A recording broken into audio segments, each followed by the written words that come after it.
In this video, I'm going to show you how to cancel your Copilot subscription. So first of all, you need to tap on this icon to open up your device settings. Once you're on the settings screen, you need to tap on your Apple ID at the top of the screen. From here, you're simply going to choose the subscriptions option and then give it a moment to load. Over here, you'll then get a list of all of your active subscriptions, and underneath that are your expired ones as well.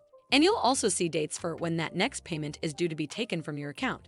Next, tap on Copilot under Active Subscription section.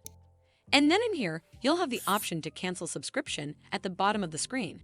Simply tap on it, and a pop-up will come up that reads Confirm Cancellation. Then hit Confirm, and you'll not be charged anymore.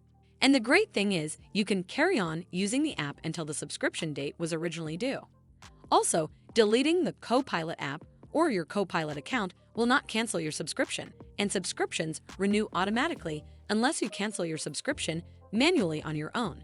Well, that's all for this video. I hope you found this video helpful. And if you did, make sure you give it a thumbs up to see more videos like this, and don't forget to hit that subscribe button. We'll see you in the next one.